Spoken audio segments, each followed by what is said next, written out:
Dr. Gregg Redner, who will be speaking on Airmail auxiliary markings. There's more than meets the eye. Dr. Redner is the president of the Royal Philatelic Society of Canada and the Auxiliary Markings Club. He is an accomplished philatelist with extensive research in auxiliary markings and Belgian in prime rate mail. He is also the editor of the 2025 anthology Considering Auxiliary Markings and the author of over 100 philatelic articles. Over to you, Dr. Redner. Great, thank you so much. Thank you for having me this morning. I would like to make a caveat and a disclaimer at the beginning. The only time in my life that I felt more like a poser in front of such an august body of people was when I was in high school and wrote my grade 10 history final paper on the apostolic teachings of Jesus. And the minister in my church said, "Why don't you present that to the men's club?" And I thought I was very nervous about that, and I agreed to do it. And I walked in, and half the theology department of the local university was also there.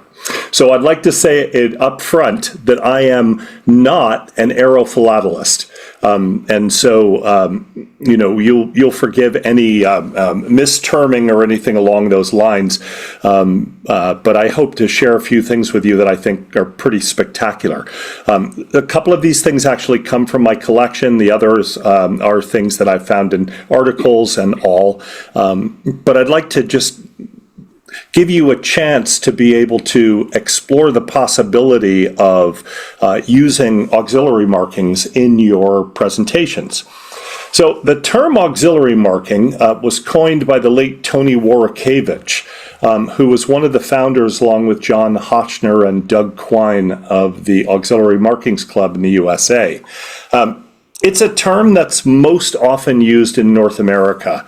That's what we call guidance indications and resultant indications on pieces of mail. But the term has different applications in other parts of the world under the names of instructional markings, labels, postal labels, markings, or etiquettes.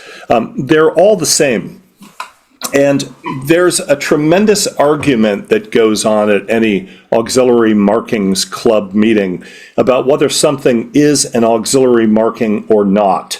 And I would just like to say, if you say it's an auxiliary marking, and that's the term I'm going to use, I hope you will just translate it to whatever your local term might be. If you say it's an auxiliary marking, it is. The Auxiliary Markings Club will not show up at your door with their police force and arrest you for using the term or applying it in a way that you feel is correct, even if none of the rest of us agree. So a definition, and this comes from the Auxiliary Markings Club website, and Tony Warwickevich and John Hotchner worked very hard on this, and so it's the one that we accept as correct. Auxiliary markings are postal markings applied to covers by hand stamp, machine cancellation, stick-on label, manuscript markings, or by mechanical or electronic methods such as addressograph or computer, indicating that the covers were given special attention due to some special circumstance. So when we talk about auxiliary markings, we're also talking about labels. There is a wonderful club called the Postal Label Study Group, which you can find, I think, under PLSG.org, and they have done a tremendous amount of work and have a catalog published of Airmail labels, and you can order that as a PDF for a very small amount of money. I think it's under $10. They break out labels as labels and not a combination of auxiliary markings and labels. So a broad definition would include accompanying postal service letters and ambulance covers in which damaged or misdirected mail has at times been delivered, and markings placed on covers by institutions other than postal services, such as military, sensor markings, prison markings, hotel markings, etc. So I'll use the term auxiliary markings for both labels and markings. Here's a list of the kind of things that we consider auxiliary markings and study. And you'll see the most important one is at the bottom, your personal choice and the things that you enjoy studying. So what are the various types of auxiliary markings that relate to airmail? Obviously, this is a very short presentation, so I thought I would just talk about the principal ones. Most of these are not going to be new to those of you that study this topic very deeply, but we'll see how they apply on some very cool pieces. One of the things is that Aero philatelists enjoy, and I know have studied in great detail, are first flight labels and markings. I'm not going to talk about those. I'm assuming that those of you, we have several people in our midst who've edited catalogs and of their national air history, and those markings are found in there. So we're going to leave those. I'm also not going to talk a lot about airmail labels. So these would be the par avion labels, or by airmail or by air. These are collected enthusiastically across the globe, and there are people that do very in-depth studies of these particular labels and the minute differences in them. So we'll see a couple of those. Onward for air transmission markings, haute markings, jusqu'à markings, insufficiently paid markings, the emails, or the pieces of mail that will have a marking on them that says send by airmail, but they are insufficiently paid to actually pay for that service. The real beauty of this particular marking is when a kind postal service will send it by airmail even though it's insufficiently paid.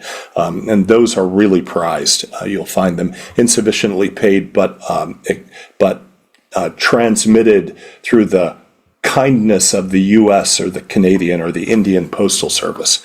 They're very rare, but you can find those. Markings that indicate delay. Crash markings, I'm sure, is something that is enthusiastically collected by a lot of our crowd today. And canceled markings. And of course, like our first list of auxiliary markings, the one on the bottom is the most important. The things that you might find to specialize in. So the par avion markings are probably the markings that are most collected across all different disciplines. And as I said, there's a beautiful catalog for the Postal Label Study Group. It isn't quite up to date anymore, not that we really have many par avion markings anyway. But these are collected and for all countries, and the Postal Label Study Group Airmail catalog also lists the rarity of these markings and includes pictures of them. So it's really worth having. This is from Andorra, 1943, Spanish Andorra. And we don't need to worry about the particulars of the stamps per se, but this is a extremely rare marking. It's these markings that come from smaller countries like this. It doesn't look exceptional, but this particular par avion marking is or label is extremely rare. There's no information on what was included in the letter, but it was censored in Spain and then in Germany. So it's a rare double censored airmail cover. This is, of course, one that you'll be familiar with because of the overprint on the stamps. The famous first flight from the island of Réunion in France, French colony, to the mainland. And the attached overprint stamp was canceled in Saint-Denis, and the registered letter is dated January 22nd, 1937. What makes this particularly an unusual cover, and one that's perhaps slightly more desirable is the Saint Denis Reunion hand stamp marking that's underneath the stamps. Okay. The 1937 flight of the Roland Garros from Reunion to France was a historic event in aviation history, as you probably know. The flight was carried out by 3 French aviators who took off from Mauritius on January 20th, 1937, landed in Reunion to pick up more mail before continuing to Paris. The flight was notable for being the first airmail flight from Reunion to France, and obviously the stamp commemorates that. This is a really special cover. South American airmail is fascinating, especially the early airmail. And this was loaned to me by a friend, or I was allowed to use it as a agreement with a friend. It's in 1920, airmail flights in Colombia included those involving some of the larger cities like Cartagena, and they were pioneered by SCADTA, which was founded in late 1919. The pilot of this particular flight, Fritz Scheller, was a prominent German pilot with SCADTA in the early days, and he was involved in some of the more pioneering flights. There's some disagreement as to whether the signature in the bottom right is his signature or not. I tend to think it is. But it also is it also could be a marking from an expert. Okay, so little information on the type of planes that were used. While American pilot William Knox Martin conducted the first experimental flight in Colombia from Barranquilla to Puerto Colombia in June 1919, the SCADTA, with pilots like Scheller, established regular contractual airmail service in 1920. And this label is extremely rare and very desirable. Here's a 1932 Indo-Chinese airmail with red cachet, indicating that it was sent by airmail, and the sage green par avion label. These Indo-Chinese or Vietnam under French control labels are very collectible. They seem to have been printed locally, and so there are a lot of differences between these particular labels. This combined with the fact that the colors are very similar to the Service Accéléré label that was used to transmit from the north of Vietnam to the major cities in the south. The belief was that the people in the north were disadvantaged because there was no railroad connecting the north to the south. And so they had a special service where they could send their email south with a Service Accéléré label on it, and it would be picked up by truck and driven between the 2 points where the where the train traffic was not possible at that point. It hadn't been completed. And they're the same color, so it's very unusual to find these labels used incorrectly, but occasionally you will, where you'll find a Service Accéléré label in place of a par avion label, and that's very desirable, obviously, because it's allowed to go through. Postcards with SCADTA mixed frankings are rare. Here's one, particularly so in combination with German charity semi-postal stamps and the SCADTA A Alemannia consular stamp. So this is quite a complex and lovely cover. Here's a Russian aerogram with an A1 par avion marking from Moscow to Latvia. Again, quite rare. These early markings, especially in Eastern Europe, are not easy to find. Then we have general airmail labels like these. And these are the kind of labels that are covered in the catalog that the Postal Label Study Group puts out. The last time I looked at my catalog, which I think I downloaded and printed early last year, there were 520 pages of these labels. Okay, OAT markings. It stands for Onward Air Transmission, as you're probably aware, and the marking was used solely on the top letter of a bundle of letters carried on international flights and in transit to other destinations. This is why they're quite they're far from scarce, but one doesn't find them with quite the regularity that you will some of the other markings. And so they collect, and they're also, the hand stamps were locally produced largely, so there's a lot of variety. And the marking is usually stamped in black ink, but violet, blue, and red markings are not uncommon. Here's an interesting cover with two OAT markings on it from Ceylon, Dutch troops. The cover was carried by land and then sent overseas by SEAC. And it's unusual to find an OAT marking with two different hand stamps on it. Quite a dramatic cover because, of course, this was just at the end of World War II, and so I think quite interesting. Here's a 1945 first Palestine airmail to Czechoslovakia. The former president of the Royal Philatelic Society of Canada, now the secretary of the APS, Ed Croft, specializes in Palestine / Israel airmail to rare destinations, and I think this would certainly qualify as one of those. You'll see the difference in the OAT marking here is that this particular one is marked in a square, and the red marking, of course, which we saw in the previous one. Here's one of my favorite ones from Algeria in 1943.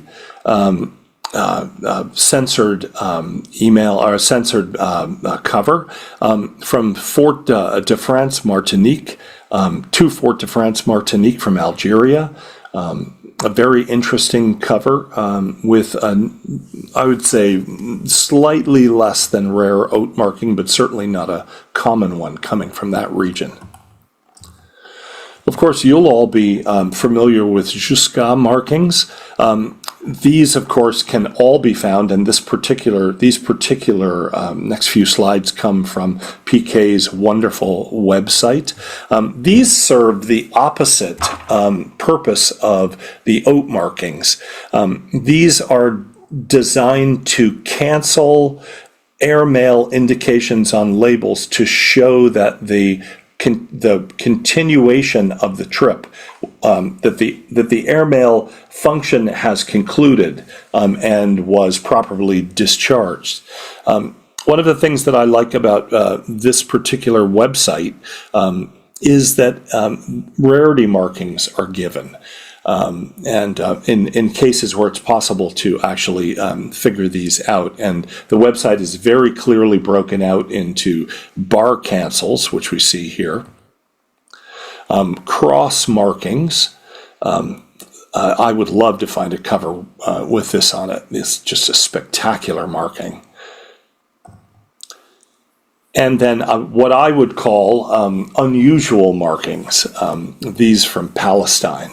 But the idea behind the marking is to simply indicate that what was paid for was delivered, and to not confuse the people handling the mail at the termination of the airmail service by simply canceling the airmail marking so that they realize it's not to be applied anymore.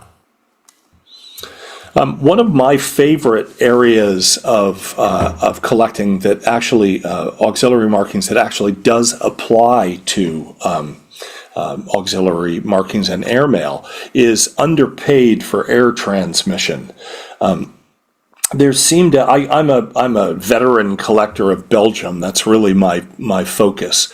And there seems to have been quite a lot of mail sent from Belgium between the early 1920s and the beginning of World War II that simply wasn't paid appropriately, in which case they would have been sent by ground mail or by ship if it was international. This is a very special cover, 1941 Palestine Jerusalem censor cover, underpaid for insufficient postage for Airmail. What's wonderful about this one is that it contains that purple marking on the right-hand side, which is not rare but unusual.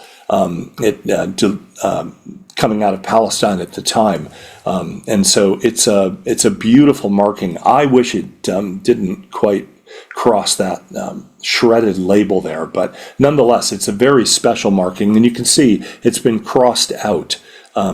Interestingly, I used to live in an apartment in the City Athletic Club when I lived in New York City, and so it's kind of fun to have that. Here's British Guyana heading to Washington. A really unusual cover in that it contains two very different markings. And no doubt the one was applied in Guyana, and I'm assuming it's the one in the bottom left. But it also was stamped in the U.S. as well. And so it's very unusual to find double markings from countries, two different countries, the delivery country and the addressee country. Here's a Crane Beach, Barbados, insufficient for air postage marking. A good friend of mine owns the Crane Resort in Barbados, and so he provided me with this. Not unusual, but just to show you the variety of colors and styles that can be had. And last of all, this is USA cover from Houston to Antwerp. And what's interesting about this, there are a couple things that are actually lovely about this. The insufficient postage for Airmail obviously was applied in the U.S. What's unusual is the marking underneath it. It indicates that it has to be returned so that the proper amount of Airmail postage can be on it, and it has to be prepaid to go by Airmail. And so, even though it's indicated with a manuscript marking at the top, what's interesting about it is it doesn't indicate what the cost is. And at this particular juncture, the U.S. Postal Service was pretty vehement about being very clear on this. And so it's not a rare marking without the indications of additional postage, but it is unusual to find that. Then, of course, there are delayed markings. And of course, any marking that moves from any piece of mail that moves in an international destination, from a country to an international destination, has to have the markings according to the UPU in French, the international language of the UPU, and then of course also in the language of the if they choose, of the sending country or the receiving country, depending on when the marking is applied. This one is wonderful because it's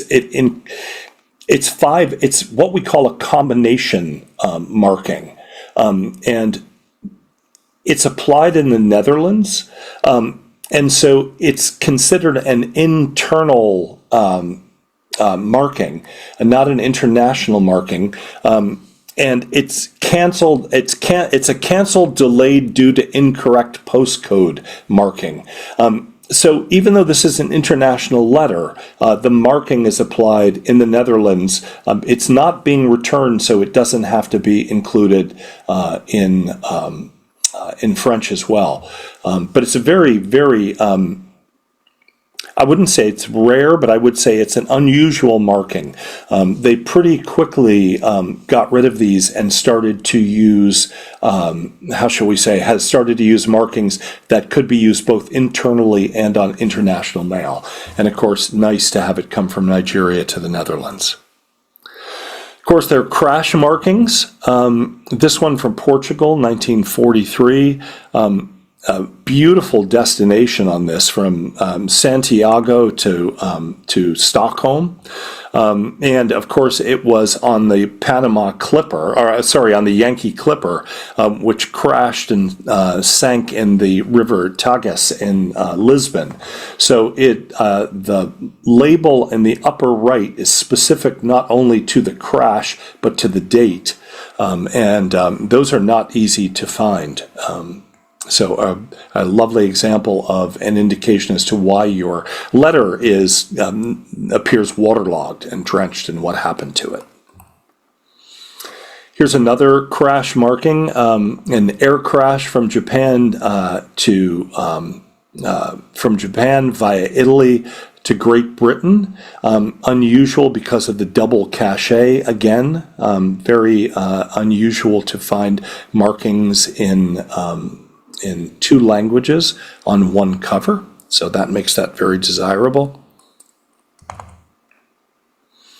Here's a 1950 Indo-Chinese letter that went from Haiphong in Indochina to Paris. And what's great about this letter is that the markings are manuscript markings. And I know that we oftentimes look down at manuscript markings on later email.